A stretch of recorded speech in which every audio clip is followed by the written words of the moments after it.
Hello, welcome back to Frogboy X1 Gaming. I'm Andrew, and today I want to talk about Xbox Series X and S, upgrading the storage, as well as the PlayStation 5, and see just how these two compare in the real world. So, if you like this content, don't forget to like and subscribe. It really helps out the channel.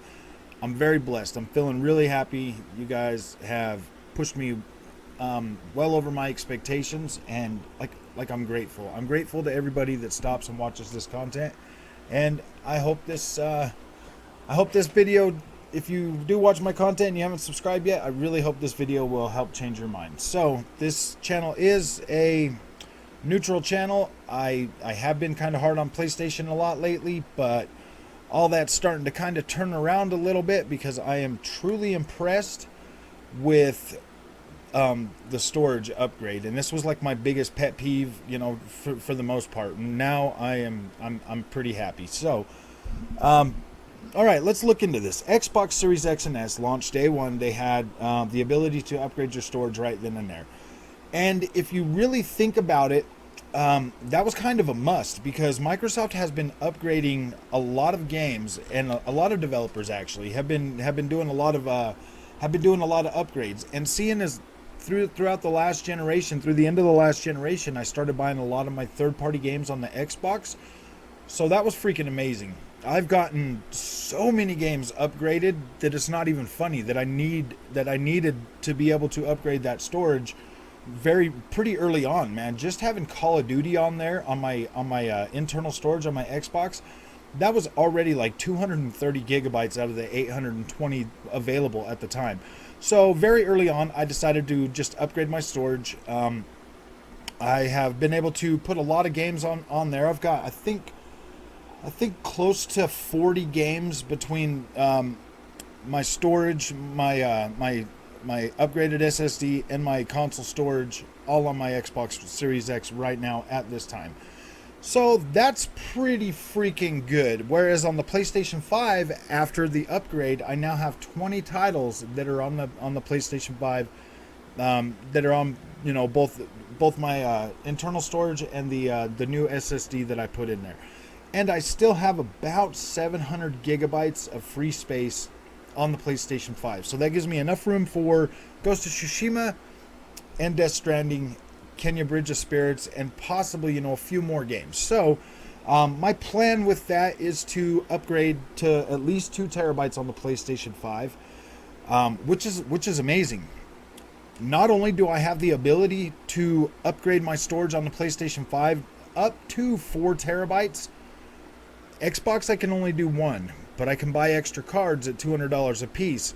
So if you look at that and you weigh that honestly, if I buy 2 of those Xbox cards, the cheapest I've seen them is $180. So I can get another one for $180 plus the $219 I've already spent. That's still $400. With the PlayStation 5, the more terabytes you buy, you pay a little bit less for it. So like right now, if I was to buy the Samsung card on sale right now at Amazon, for it is $395. So like I'm gonna give it to PlayStation in terms of the card. Like right now, as it sits right now, getting more storage for your PlayStation 5 is it's not necessarily easier, but you don't have to swap. I mean, you only have to put it in there one time. So if you get 2 to 4 or 1 to 4 terabytes, you could put that in there and you're set. With the Xbox, until other companies or until Seagate decides to make a bigger capacity card, we're stuck with 1 terabyte cards that are hot swappable. Like you could pull it out as long as you're not playing a game. I think you could pull it out and put another one in while your console is turned on. You cannot do that with the PlayStation 5. You have to disassemble the unit to an extent to swap out your SSDs. And I'm pretty sure if you take the card out and you put it back in, you might have to reformat that card every time you take it out and put it back in. So, I mean, maybe I should test that, but I've loaded so many games on that card now that yeah, that would really suck. I mean, the transfer rate is fast, but I don't have enough internal memory to put all the games that I have on my internal so that I can test that. I should have probably tested that right after I put it in there and turned it all on and everything. But that does require a lot of disassembly again, so I probably will not do that. I'll probably just let somebody else do that. In terms of speed and capacity and everything else, the PlayStation 5 is truly next gen when it comes to the SSD. Like, this SSD is fast. Depending on how developers take advantage of that is what we're going to see in the future of how games are going to how fast games are going to load. Like, this generation with the SSD is pretty decent. Like, it's pretty good. Like, right now, just for my PS5 and my SSD, I'm $700. For my Xbox Series X, I'm $720 because I paid the $220 for that SSD. So, in terms of consoles, you know, we're definitely, if you put in 2 terabytes of storage, you are at $900 for these consoles. Either way you look at it, that's $900 that you're going to spend.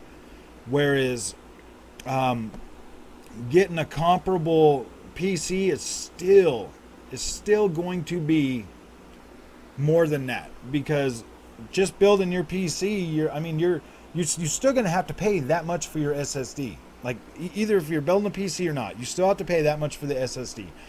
You're still going to have to pay for your graphics card. You're still going to have to pay for all your other stuff. So either way, you are still in a more cost-effective space by still upgrading these consoles. Even if you put in 4 terabytes in the PlayStation 5, you're still at $1,500, and I feel like at $1,500, you're still pretty neck and neck with the power that you would get at a PC for $1,500. So I do not feel like either way you go that's a bad option. I do feel that $1,000 for just the storage for 4 terabytes, a lot of people, I don't know, man. A lot of people are going to have it's going to be a little bit harder to swallow that. So, especially if you bought the digital PlayStation 5, eventually you're going to need that space. You're going to need more space as this generation goes on. Like, we're in the first year, and everything that I've bought already on my PlayStation 5 is more than double the internal storage. More than double that. So, yeah, you are going to need to upgrade storage, or you are going to have to take the slower route of offloading to an external drive, which at the end of the day, if you bought a $200 SSD just to do that, like, you're still at the same price range. So just buy an SSD that's fast enough for your games. Do not waste your SSD storage space on last gen games. Just put them right onto a a mechanical hard drive, 55 or 5400 RPM, at the least, I mean, like, whatever size you want. Get something big enough to where you could store all your games and put them on there, because the time gains that you're going to gain from loading from your internal SSD is just it's not worth it. It really is not worth eating up that really good that quality storage for something like last gen games. Like, I'm sorry, it's just the benefits do not are not enough to justify that. Xbox Series X still wins, due to the fact that they had the available storage, like, at launch. And as it currently is right now, this upgrade for your PlayStation 5 is still in the beta access. And I'm grateful that I was able to try that and see that it works, so that we can get this update out to people, like you, faster.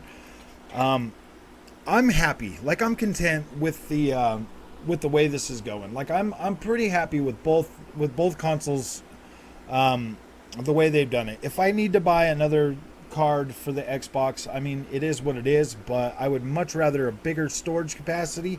That's my biggest complaint with the Xbox storage right now is the limited capacity cards that you can buy for the Xbox. I would really love to have if they put out a 4 terabyte for the Xbox, I am definitely going to buy that, because I will more than have the games to support needing that, and then I can give the other one that I've got to my daughter, you know, so that she has more capacity. So yeah, at the end of the day, both companies have made some really good decisions storage wise. I do give Sony props for allowing me to buy basically the biggest one I want, up to 4 terabytes. That's amazing. I like being able to have that option. When I bought this 980 Pro, honestly, I went out on a limb to see if it was going to work, and I put my money down. Had I known what I know now, I would have just bought the 2 terabyte right there on the spot and been okay with that. So, like I said in the beginning, if you like this content, don't forget to like and subscribe. I really appreciate it, and you have a good day.